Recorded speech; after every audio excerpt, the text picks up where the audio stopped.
just when you thought you couldn't possibly hate journos more. And this is a review of Death Stranding 2, and it comes from GameSpot. And the journalist is the person in question that we will get into here. But first, let's talk about what they said about their overall review. The good. Revisiting the world of Death Stranding is exciting. Photorealistic visuals are stunning, even on a base PS5 model.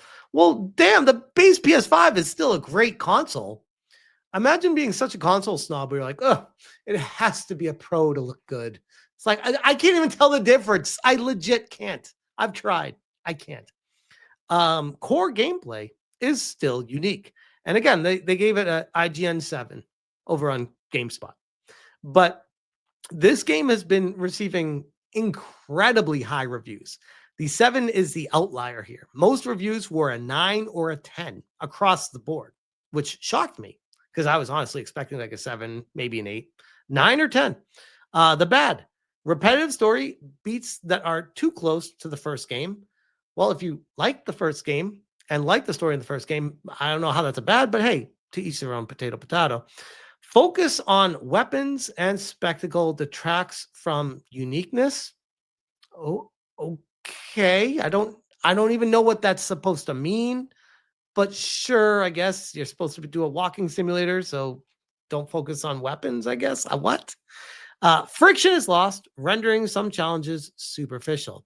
I, again, don't even know what you mean with that, but okay, maybe I need to read the whole review. And then we get to it. Questionable tropes around women. And then they followed up with boss fights are unimaginative. I like how they just kind of stuck that questionable tropes about women in the middle of all this. So we're going to read through this part here. This obsession with honoring past legacy also carries the baggage of some of the series' worst tropes, particularly around the portrayal of women, which the first game was also guilty of. Milady. While I can't speak with authority about some of the sequel's plot lines, including one involving a phenomenon around childbirth, some scenes caused exhausting deja vu. There's an unskippable, oh God, be still my heart, guys. Ready for this? Photography minigame featuring 3 women posing in front of a camera. Guys, you have to actually play the game and do this stuff. You have to take pictures of beautiful women posing. The horror. Oh my God. As well as the central character who often takes her shoes off as the crew members make a running commentary about this habit. So the game is trying to be realistic about how dudes are with chicks. Gotcha. Okay. The camera pans during cutscenes aren't as excessive as, say, the treatment around Quiet in Metal Gear Solid 5, The Phantom Pain, but it all feels unnecessary. And since you're witnessing photorealistic depictions of real-life actors, it can slip into being a bit weird. So, who is this creature that doesn't like what women look like in a game? Well, that would be a one Diego Nicolás Argüello. He does words for New York Times, Washington Post, Vulture, Rolling Stone. Hey, good friend of the channel, Alyssa Mercante, also does articles there, and others. Him, and he's on Blue Sky. And he's also, as expected, protected. So I did one better. I went to his muck rack, and I was like, who the hell is this guy? If it is even a guy, which I think it is, but it's one of those definitely hat tip fedora miladies, especially from the beard situation.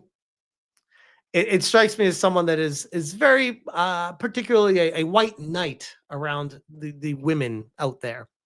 And he doesn't like it if a girl is portrayed in a way that he doesn't appreciate. And as an activist, it is his job to knock points off a game's review if he feels like the game is not portraying the women the way they should be. Which again goes back to the point of, once again, we have a quote unquote games journalist that is an activist that clearly does not like video games, plays a game with women in it. Hideo Kojima, Death Stranding 2, trying to make it a very realistic, real world experience game, photorealistic graphics, and daring to have mini games, because don't forget, at the end of the day, this is not a paint drying simulator. This is a game that you actually play and do things in. And one of those games is a mini game where you take pictures of the girls. Now, my big frustration with this is really the obvious elephant in the room situation. It's not that he knocked points off of Death Stranding 2 for his review, because in the grand scheme, no one gives a. It's GameSpot. It's the lowest review out of all the major outlets. Whatever, no one cares about it. The bigger concern that I have with this kind of thing is, this is where like little fires start in the industry, and they quickly catch, and it catches a blaze to all the other, and it becomes a trope in itself for the other activists in the industry to start looking for these things, and then also all docking points for it. And then the games start coming down in ratings, and the developers start scratching their heads saying, well, what the hell? We're making the game the way we want to make it. We're making photorealism. We're doing all these things. It's a fun experience. People love it. And you guys are docking us points because it's realistic. And they're saying, yeah, stop doing that, and we'll get your points back up. And then some developers, the ones that bend the knee, was it Splitgate comes to mind? Bending the knee with the journos out there, the journo mafia, where they're like, you know what? You win, game journals. We are going to make sure not to give any of these tropes or stereotypes or anything. We're going to include all these consultancy agencies moving forward. We're going to make sure no one's feelings are hurt. We're going to do everything above board properly and right to make sure it's as PC up your as you can possibly fit it. And you guys are going to be screaming 10 out of 10 until the pain goes away from your head from being shoved up your so much. Although some of them might like that, allegedly. You never know. So we get ourselves in a situation where game journals are then creating the direction of how games get made. That's why people have such a problem with this kind of stuff. This is important every time you see this happen to call it out, because they don't like this. They don't like people like me. They don't like other YouTubers out there calling this out. They don't like Kotaku Detected, where it keeps highlighting them and showcasing exactly what they're doing to ruin the games industry, in my humble opinion. They don't like being tracked like that, because that holds them accountable. And then they try to say that I'm the problem. It's like, no. I'm just the one keeping track of what's happening and letting people know.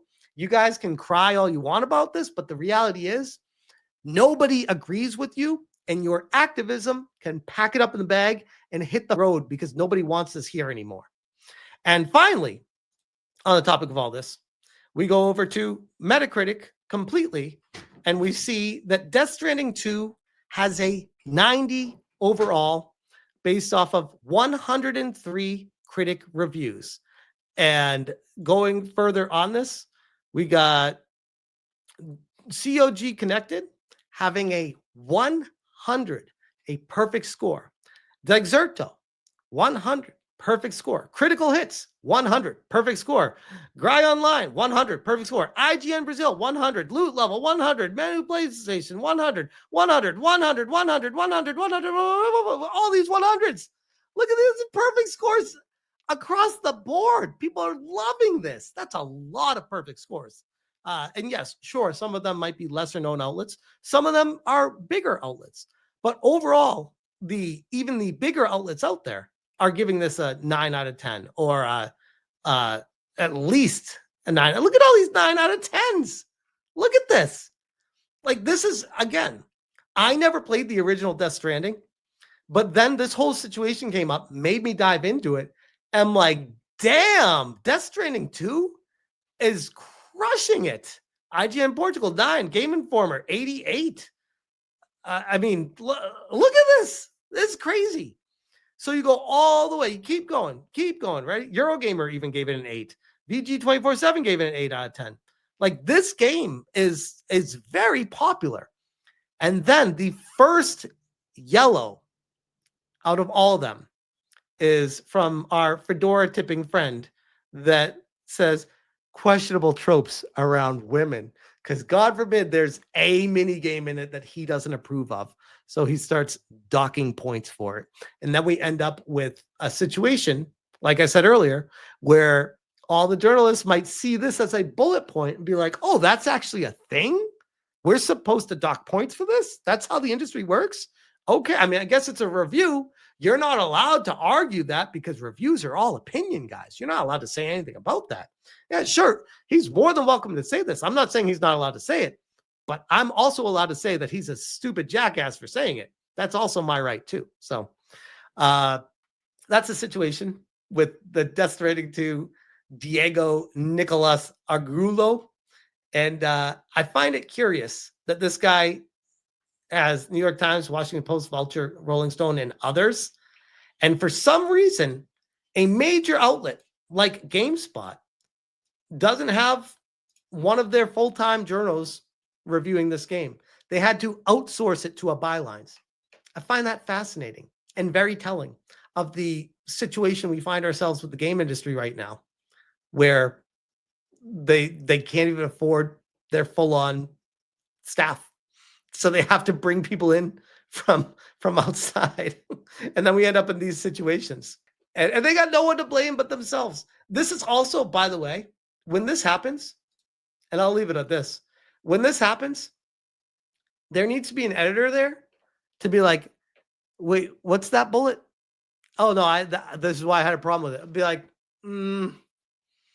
yeah, that's not really a con. That's just kind of like something that stood out to you, but we can't publish that as a con. What? Like, what the hell? It's crazy to me. It's crazy. But anyways, I'll leave that one there.